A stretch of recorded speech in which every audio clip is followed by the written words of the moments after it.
Good morning students. आज की इस ऑनलाइन क्लास में आप सभी का हार्दिक स्वागत है।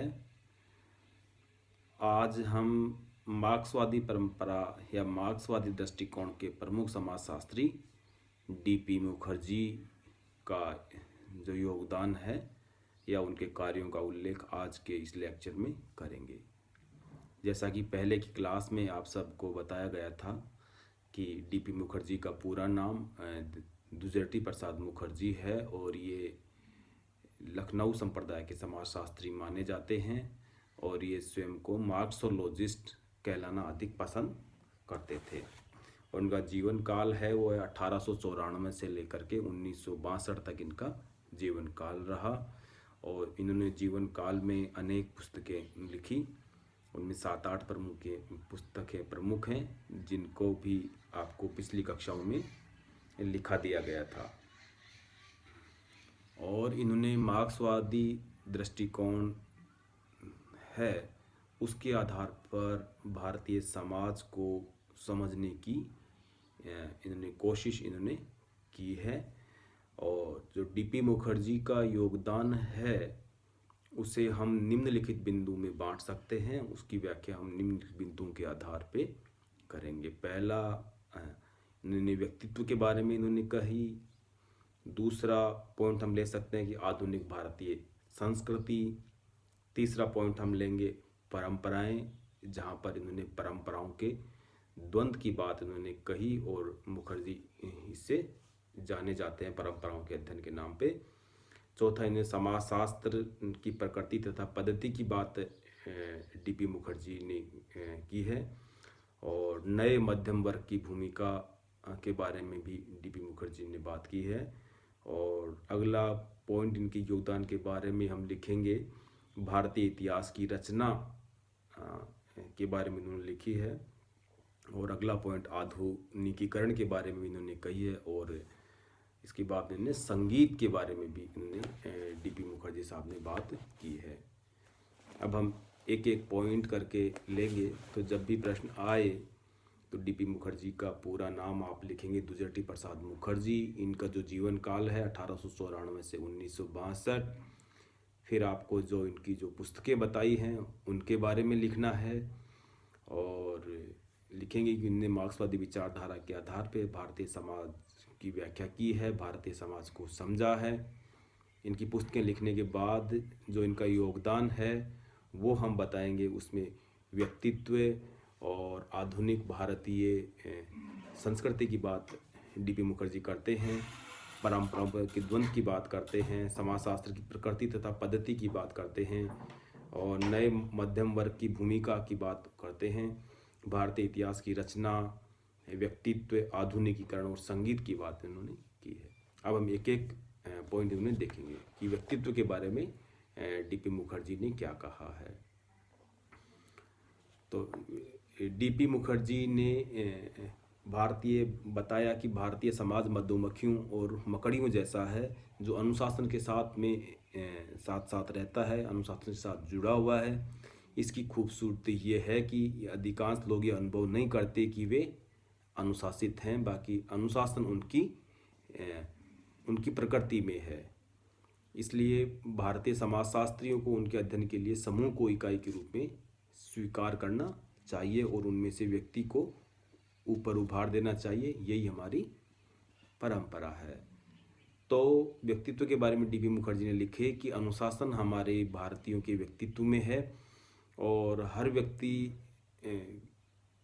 अपने मूल प्रकृति से यहाँ पर अनुशासित है। दूसरा, इनका जो टॉपिक है, जो इनका बिंदु है इनके योगदान का, वो आधुनिक भारतीय संस्कृति। इनकी जो पुस्तक भी लिखी इंडियन मॉडर्न कल्चर, और इन्होंने विभाजन के बाद और विभाजन के पहले की भारतीय संस्कृति का अध्ययन उन्होंने किया और निष्कर्ष निकाला कि राजनीति ने संस्कृति को ध्वस्त कर दिया है। उनका कहना था कि यथार्थ आधुनिकीकरण प्राप्त किया जा सकता है बशर्ते इसको प्रोत्साहित किया जाए। उन्होंने इसे सांस्कृतिक साम्राज्यवाद भी कहा है। तो इन्होंने संस्कृति के ऊपर राजनीति का नकारात्मक प्रभाव इन्होंने डीपी मुखर्जी ने स्वीकार किया है।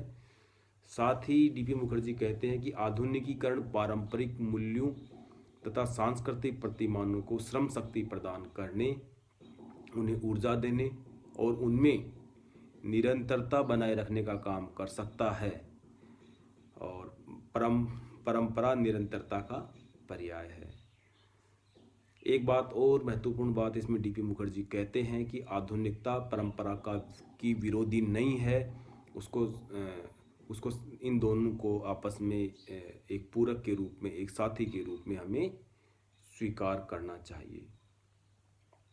परंपरा के विविध पक्षों की बात करते हुए डीपी मुखर्जी की मान्यता थी कि परंपराएं बदलती रहती हैं।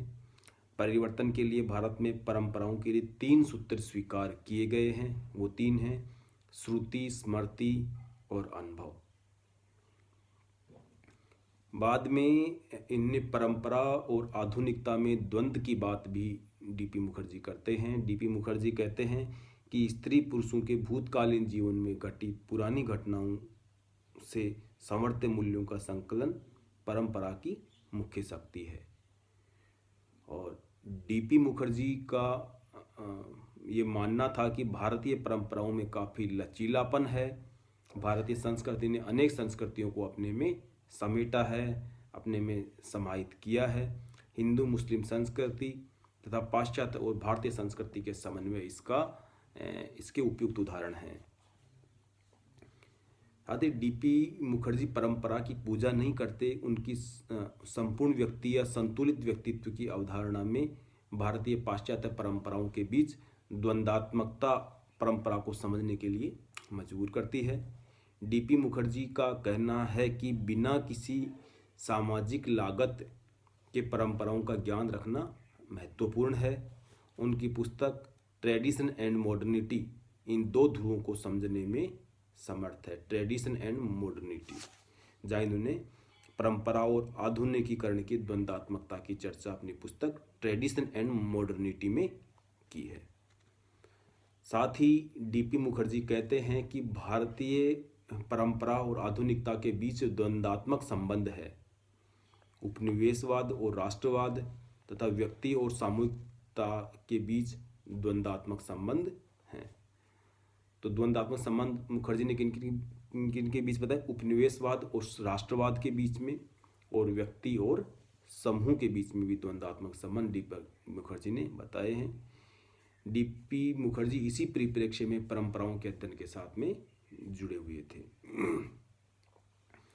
इसके अलावा परंपरा की अवधारणा जो 1942 में उनकी जो पुस्तक प्रकाशित हुई थी, मॉडर्न इंडियन कल्चर ए सोशियोलॉजिकल स्टडी, में प्रस्तुत की गई थी।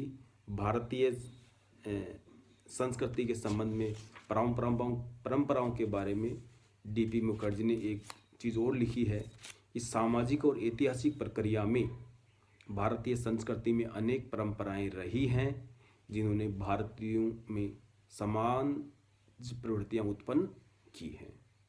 इन्हीं के संघर्ष और संश्लेषण से भारतीय संस्कृति का आज एक स्वरूप उभरा है।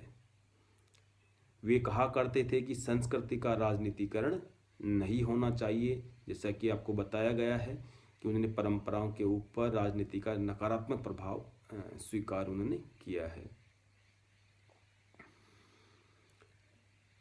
अब बात करें कि परंपराओं की रचना कैसे होती हैं, तो डीपी मुखर्जी लिखते हैं कि भारतीय परंपराएं ऐतिहासिक प्रक्रियाओं का उत्पाद हैं। ऐतिहासिक प्रक्रियाओं के द्वारा इन परंपराओं की रचना उससे हुई है।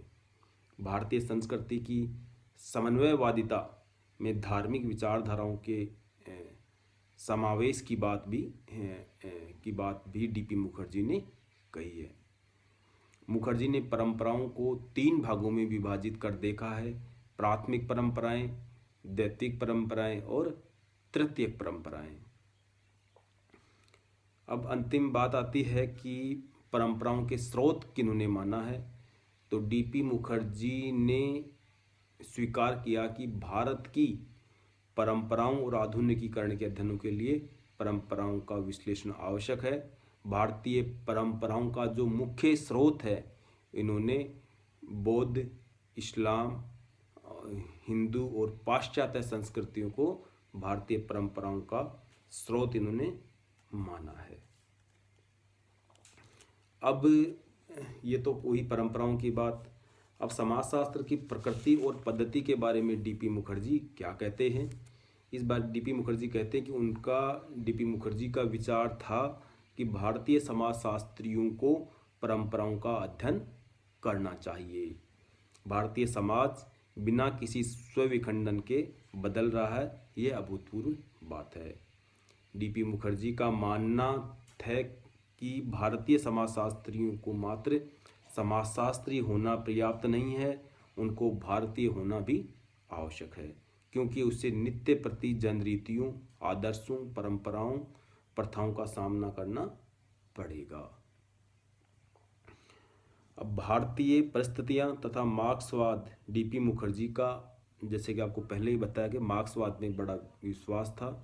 इन्होंने अपना संपूर्ण अध्ययन मार्क्सवादी परंपराओं के आधार पर इन्होंने किया है। नए मध्यम वर्ग की भूमिका के बारे में डीपी मुखर्जी कहते हैं कि परिवार नियोजन के कार्यक्रम परंपराओं से टकराते थे, अतः इन योजनाओं को विरोध का सामना करना पड़ा। और अंत में डीपी मुखर्जी कहते हैं कि यदि भारत को आधुनिकता स्वीकार करनी है तो उस आधुनिकता का भारत की परंपराओं के साथ में समायोजन करना या सामंजस्य बिठाना अति आवश्यक है। और अंतिम बाद में इनका अगला जो बिंदु है वो है भारतीय इतिहास का निर्माण।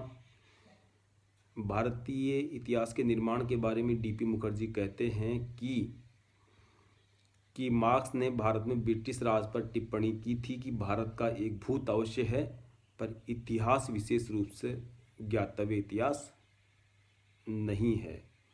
तो इतिहास का अचैतन्य काल है, पर भारत में इसके विरुद्ध एक क्रांति अवश्य होगी। ये बात कार्ल मार्क्स ने कही थी। तो डीपी मुखर्जी ने कहा था कि भारत का इतिहास कोई बाहर वाला व्यक्ति नहीं लिख सकता, इसको स्वयं भारतवासियों के द्वारा ही तैयार करना पड़ेगा। इसके लिए उन्होंने उद्देश्यों और मस्तिष्क की स्पष्टता की आवश्यकता इन्होंने डीपी मुखर्जी ने बताई है कि हम इतिहास हमें खुद को ही लिखना इसमें पड़ेगा। अगला इनका बिंदु है आधुनिकीकरण के बारे में। डीपी मुखर्जी की मान्यता थी कि भारत का इतिहास किसी भी प्रकार के वर्ग संघर्ष का इतिहास नहीं था, क्योंकि ऐसा कभी हुआ ही नहीं था। धर्म और दर्शन का स्थान प्रभुत्वशाली था और दीर्घ समय तक सारा इतिहास सांस्कृतिक संलिष्टता का इतिहास रहा है। उसके लिए भारतीय इतिहास भारतीय संस्कृति है।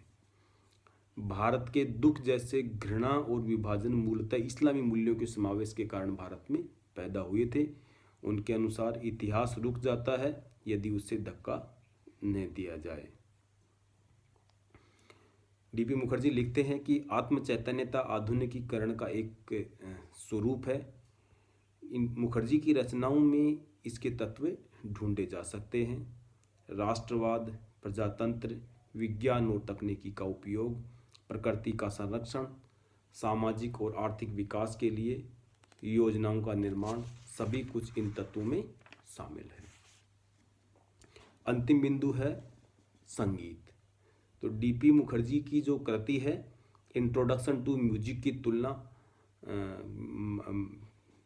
वेबर की कृति rational and social foundation of music से की जा सकती है।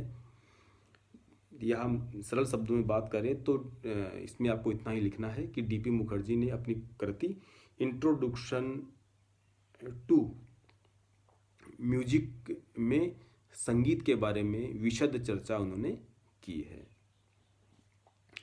तो इस प्रकार जो डीपी मुखर्जी का जो योगदान है उसके प्रमुख 8 बिंदु आपको बताए हैं।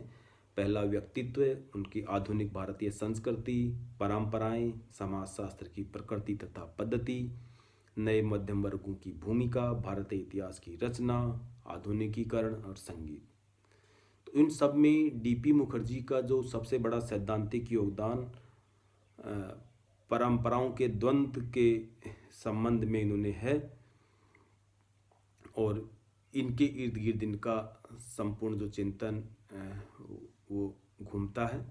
तो इस प्रकार आज की क्लास अपनी यहीं समाप्त होती है। तो डीपी मुखर्जी की जब भी आपका जो प्रश्न है वो इस तरह से आएगा कि मार्क्सवाद क्या है, मार्क्सवाद में डीपी मुखर्जी का योगदान बताएं, तो सबसे पहले आप जो मार्क्सवाद की परिभाषा आप बताएंगे कि ये अवधारणाओं का गुच्छा है जो कार्ल मार्क्स के विचारों के आधार पर जो सोच निर्मित होती है उसे मार्क्सवाद कहते हैं। इसमें ये सिद्धांत हैं।